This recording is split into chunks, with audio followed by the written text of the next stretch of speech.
feria terminó, pero los libros, la literatura continúan.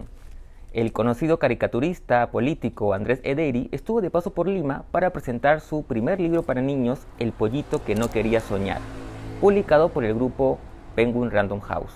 Se trata de una entrañable historia sobre los sueños, pero básicamente sobre cómo perseguir los sueños. Sobre este libro, que yo recomiendo, conversé con Andrés y quiero compartir con ustedes dicha conversación. Pero antes quiero agradecer a el Hotel Los Delfines, quienes gentilmente nos cedieron el espacio para dicho encuentro. Ahora bien, sin más preámbulos, los dejo con la entrevista con Andrés Ederi, aquí, en Letra Capital.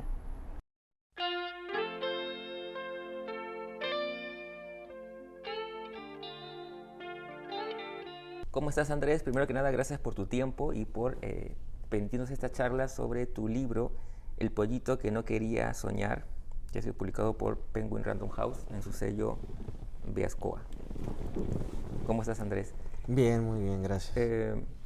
Bueno, un poco quería partir la conversación preguntándote algo que a mí siempre me interesa, que es el origen, cómo nacen las historias. Y en este caso, quería preguntarte cómo surge esta historia de este pollito que no quería soñar, ¿no? Y luego hablaremos sobre el tema del libro, que tiene que ver justamente con los sueños y con en realidad perseguirlos, ¿no? Pero eso ya hablaremos después. Quiero que me cuentes un poco cómo nace la idea de esta historia sobre este pollito y sus amigos.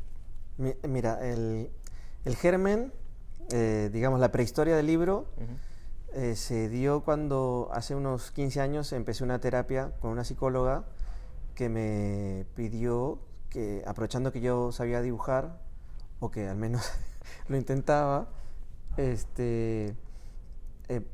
dibujara mis miedos. Entonces yo recuerdo que las primeras sesiones se llenaron. Cada vez que yo regresaba, le ponía sobre la mesa un montón de dibujos de perros negros con dientes afilados y puntas y muy agresivos. Y esa fue la primera parte. Y a medida que la terapia fue avanzando, los animales, estos perros, se fueron volviendo un poco más amigables, hasta que se convirtieron en animales amables y coloridos. Claro, eso fue, yo creo que bastante tuvo que ver la terapia. Yo recomiendo mucho que la gente haga terapia en algún momento. Por supuesto. Y lo otro que se juntó ya con el hecho de que yo llevaba un tiempo practicando mis animalitos, es que nació mi hijo, y mi hijo es el que le da forma al protagonista del cuento, porque mi hijo es justamente una persona que está pensando siempre no en lo que tiene alrededor, sino en lo que puede conseguir fuera de sus fronteras. Claro, porque digamos que el pollito que no quería soñar es este pollito que se niega a soñar, pero en realidad no es que se niegue a los sueños, sino se niega a esta postura que a veces tenemos estática, ¿no? De esperar a ver qué pasa, ¿no? Es decir, sus amigos sueñan con algo, desean algo, pero se mantienen estáticos, y él más bien va a la búsqueda, ¿no? Sí, quería reflejar de alguna forma lo contradictorio que se ha vuelto el mundo, de alguna manera. O sea, esa fue la primera intención. Cómo muchos países cierran sus fronteras, pero a la vez anhelan siempre ser algo más. Y de alguna manera lo que sucedió con Venezuela y Perú, no quiero meterme, digamos, en asuntos un poco políticos, pero inspiró el mensaje del libro, ¿no? Y también, claro, me sirve la contraposición entre animales de granja domesticados que tienen todo resuelto, con animales salvajes que tienen que buscarse la vida, ¿no? Y este personaje que es el pollito, que quiere saber qué hay más allá de la puerta de la granja, ¿no? Esa fue la primera intención del libro, pero después las lecturas que han ido haciendo las personas que lo leen son completamente diferentes a la mía. Y otra cosa interesante es, claro, es porque, digamos, que ¿cómo ha sido para ti esta aventura de escribir este libro? eh, pensado justamente en niños, que es un público un poco difícil porque es un público más exigente, a pesar de que algunos podrían subestimarlos, ¿no? Sí, bueno, esta versión es la tercera. El guión lo reescribí 3 veces. Claro, era digamos, el nerviosismo del debut, eh, por una parte, y, y lo otro es que de alguna manera también mi hijo me ayudó bastante porque yo le conté de qué iba a tratar, le enseñaba los dibujos y él los iba probando. Y le enseñé el producto final y me dijo que estaba bien. Y mi hijo suele ser muy crítico y no tiene ningún problema en decirme si algo que he hecho no le gusta. Entonces cuando le gustó a él fue un gran alivio porque yo sentí que lo había conseguido. Claro, los niños no tienen, digamos, esos filtros que a veces un adulto tiene, ¿no? Si algo no le gusta, Exacto. es frontal. Y claro, también yo lo iba haciendo y pensando en él, ¿no? Que lo leyera y que le gustara, ¿no?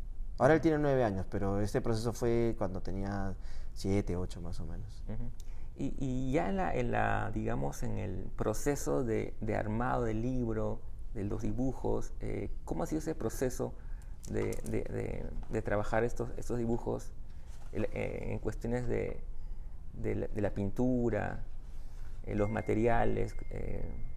¿Cómo fue todo ese proceso? Ha sido muy gratificante, pero extenuante a la vez. Yo estudié en la Facultad de Artes de la Católica, pintura, pero no terminé. Y luego estudié diseño gráfico publicitario en el IPP, ahí sí terminé. Entonces, nunca ejercí ninguna de las dos cosas. Nunca fui diseñador, nunca fui pintor. Sin embargo, siempre me quedé con el bicho de que me hubiese gustado dedicar al menos un poco más de tiempo a la parte plástica, ¿no? Y el uso de materiales tradicionales. Hacíamos mucho óleo, pintábamos mucho también con algunos tipos de pastel, se llama sanguina, el que usábamos, mucho lápiz, mucho carboncillo. Entonces eso se me quedó como una espinilla, ¿no? Y entonces lo que intenté fue regresar a esos años en los que tenía 17, cuando ingresé a la universidad, 16, 17, y a jugar un poco a ser pintor, ¿no? Claro. Y en este caso, el uso de materiales tradicionales es verdad, pero mezclados. En un mismo dibujo puede haber acuarela, tinta china, lapiceros de colores, lápices, pasteles, óleo, acrílico, témpera. Incluso algunas veces los vuelvo a ver y no sé qué usé, no me acuerdo. Y eso me gusta mucho, pero a la vez también es un viaje porque no sabes dónde vas a terminar y claro, muchas veces terminan en la basura porque los rompo, porque no quedaron bien.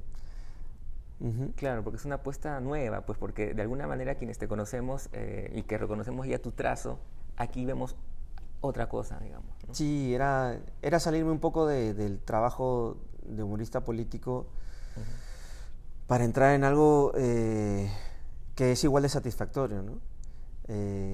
A mí siempre me ha gustado hacer humor desde que dibujaba a los profesores del colegio, pero la política puede ser muy tóxica y necesitas en algún momento salir de ahí y respirar, ¿no? Y este tipo de actividades me brindaba ese relax de alguna manera, ¿no? Relax que, claro, con una cuota de trabajo bastante.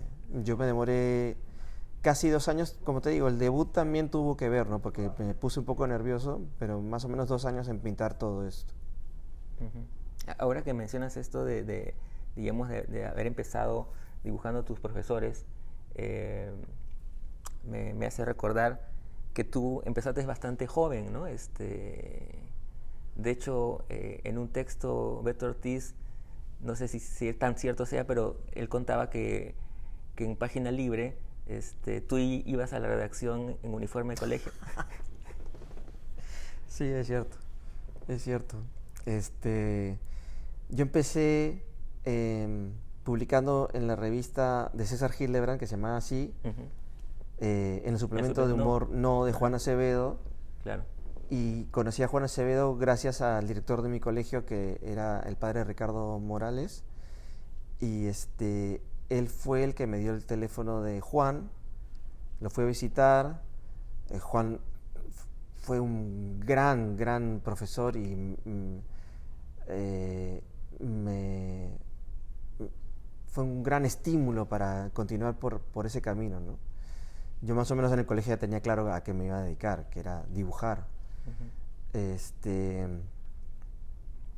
Y luego de ese, digamos, breve periodo en la revista Sí,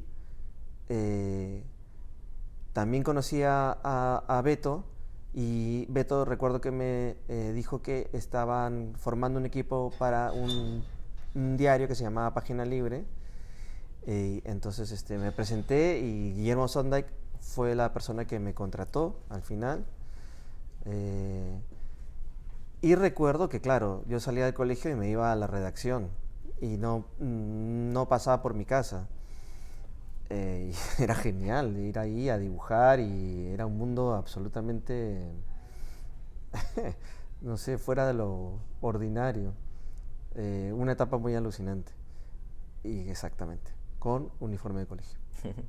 Okay. Bueno, y después, bueno, ya has hecho la trayectoria que ya todos conocemos, desde la caricatura política, las tiras, ¿no? Oscar y Bill G, Sí. del que yo era fan. Mira, muchas gracias. Y bueno, y ahora este libro, que es este primer libro, que me imagino que tienes la idea de continuar. Sí, me gustaría. Me gustaría ya, habiendo publicado el primero, ya estoy un poco más tranquilo. Ujú. Y tengo un par de ideas de cómo escribir los siguientes, ¿no? Sí, me gustaría. Y gracias por lo de Oscar y Bill Gates. Yo también los extraño. Excelente. ¿Y no has pensado en de repente recopilarlos en una publicación? Sí, me gustaría en algún momento. Hay una parte técnica que tengo que resolver, porque la letra que usé, o sea, yo escribía a mano los textos. Ujú. Y a veces yo no sé, o sea, no puedo leer lo que he escrito. Entonces, el trabajo, si me animo en algún momento y alguien se anima a publicarlo, yo tendría que pasar en limpio los textos, porque yo no, a veces no entiendo mi letra. Ok, bueno, ha sido un placer conversar con Andrés. Y bueno, el libro ya lo pueden encontrar en librerías, está muy bueno, yo se los recomiendo mucho y nada, esperemos a los siguientes. Muchas gracias. Gracias.